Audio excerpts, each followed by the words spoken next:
Request lang po tayo ng report. For example, sa isang SUC, paano nila na ituturo? Sa ibang mga private schools, paano din natuturo? Yun lang po kasimple ang tanong, Madam Speaker. Madam Speaker, simple po ang sagot nga. Tinuturo, nandiyan siya sa lahat ng paaralan dahil nasa Madam kurso Speaker, siya I'm asking for ng a written readings in report from Philippine CHED. history. Can CHED provide a written report, Madam Speaker? Raul Manuel, ito, nasobrahan na sa talino.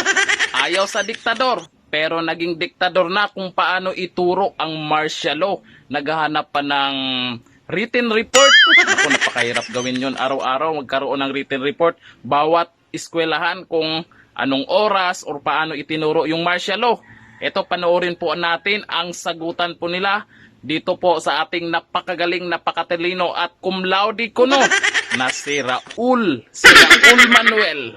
Ito ang video. Madam Readings Speaker, in I'm asking for Philippine the history. report. Madam I'm Speaker, requesting for as a the report. sponsor, I have to answer to his question because hindi po pwedeng sabihin hindi ko sinagot, sinasagot nga. But we cannot dictate on our people to follow the narrative. It is there, it is being taught, it is being said.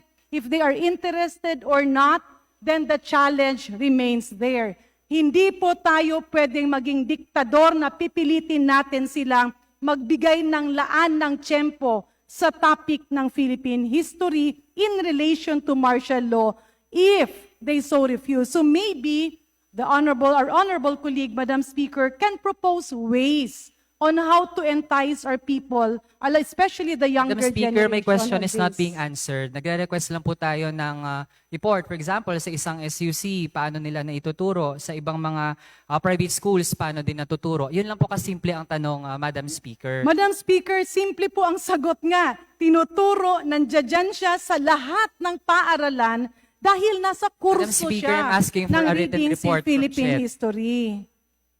Can CHED provide a written report, Madam Speaker? What written report, Madam Speaker, does the distinguished colleague want? Does he want to have a copy of the course, readings in Philippine history, including of what is narrated there? What report does he want? Because if the report does he want is how many students are well aware of this, then we have to conduct a survey, and the government cannot spend money on that, Madam Madam Speaker, I'm not asking for that. I wanna know, for example, sa ating mga SUCs, ilan ba talaga ang nagtuturo at how long yung time na inaalat nila para ituro yan. Sa mga private schools natin, ilan din yung nagtuturo, gaano katagal tinuturo. Ganon po kalinaw ang ating request, Madam Speaker, distinguished colleague, malinaw nga ang sagot. Lahat na nagte-take ng course ng readings in Philippine history, tinuturo yon kasi ando dun yun nakasaad. How long do those schools teach the topic, Madam Well, Speaker? Madam Speaker, distinguished colleague, that is a course. So if we're going to go one by one and ask each teacher, ilang oras or ilang minuto Yes, ka we have to, nagsalita Madam regarding Speaker. this? That is part of our job to monitor how subjects Madam are being Speaker, taught. distinguished colleague, I'm really sorry. Pero sa napakarami ng kailangan ng ating mga estudyante para makapag-aral, we cannot just let our CHED officers go and monitor every school and be a timekeeper kung ilang oras pinag-uusapan ang martial Madam law. Speaker, why is Because we have CHED to teach them, evading Madam from Speaker. doing its job? Ang simple lang po ng tanong, Madam Speaker. Madam Speaker, distinguished colleague, pasensya na po. Pero ilang beses ko na po sinasagot, yes, tinuturo, yes, ini-implement. Madam Speaker, But tanong po natin yung oras academic ng pagtuturo. dictates. Bakit po hindi Academic yun na freedom. kayang magawa ng Commission on Higher Education? Madam Speaker, And Madam Speaker, ang pagtuturo po, hindi naman po yan pagdidikta. Again, ang mga kabataan po marunong mag-isip, hindi po kami kailangan diktahan. Ang Madam kailangan po namin maayos Speaker, na pagtuturo. Majority Leader, I move that we suspend the session for a few minutes. session suspended. Madam Speaker, I move that we resume interpellation of the proposed budget of the Commission on Higher Education. I so move. Is there any objection? The chair hears none. The interpellation on the proposed budget of the Commission on Higher Education is hereby resumed. Majority Leader? Madam Speaker, I move that we recognize the Honorable Raul Manuel of Kabataan Party List to continue his interpellation. The Honorable Raul Manuel is hereby recognized. Thank you, Madam Speaker. Just to wrap up the topic where we left off kanina sa interpellation natin on the Commission on Higher Education, we reiterate, Madam Speaker, na standing ang ating data request. At kung hindi ito maibibigay ng CHED, kahit minimal compliance na nga lang, that speaks volumes about how it does its part in the law mandating martial law education. Hindi po ibig sabihin na kapag hindi agad nakikitaan ng pagkahilig ng kabataan sa isang subject, ay hindi na ito ituturo. Halimbawa po, hindi pahilig ng maraming kabataan ang math at tingin nila hindi nila ito magagamit, yung mga equations, XYZ, kapag gumraduate sila. Pero hindi po iyan dahilan para hindi natin ituro ang math.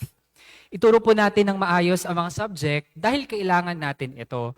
Ang pagtuturo ng katotohanan at kasaysayan ay hindi po pagdidikta. Hindi dapat ginagamit ng CHED ang academic freedom para ikubli ang state-sponsored disinformation at pagpapabaya sa mandato nito when it comes to the human rights violations, victims recognition and reparation law na tiyaking na ituturo ng maayos ang martial law. On my next topic, Madam Speaker, ito ay tungkol sa, actually, gusto ko lang na suhayan din, isupport ang sentiment ng ating mga kapwa mambabatas sa paggamit ng HEDF o ang Higher Education Development Fund. Sa nakaraang mga sessions ng Committee on Higher and Technical Education, pati na rin mismo sa committee level budget briefing ng CHED, marami na pong na-raise na usapin on this. I will no longer expound, pero ima-manifest ko lang na suportado ko po ang pagtitiyak na dapat ay nagagamit to the fullest at sa maayos na mga purposes ang HEDF. Ayan, may naniniwala pa ba sa Raul Manuel na yan? Or si Raul Manuel? Nako, napakaingay po dyan palagi. Araw-araw na yata nag-ingay. Daming tanong, pero siya lang din ang sumasagot. Kayo, pabor pa rin kayo ba? O naniniwala pa rin ba kayo kay Raul Manuel? Comment down below. Hanggang dito na lang. Thank you. Bye-bye.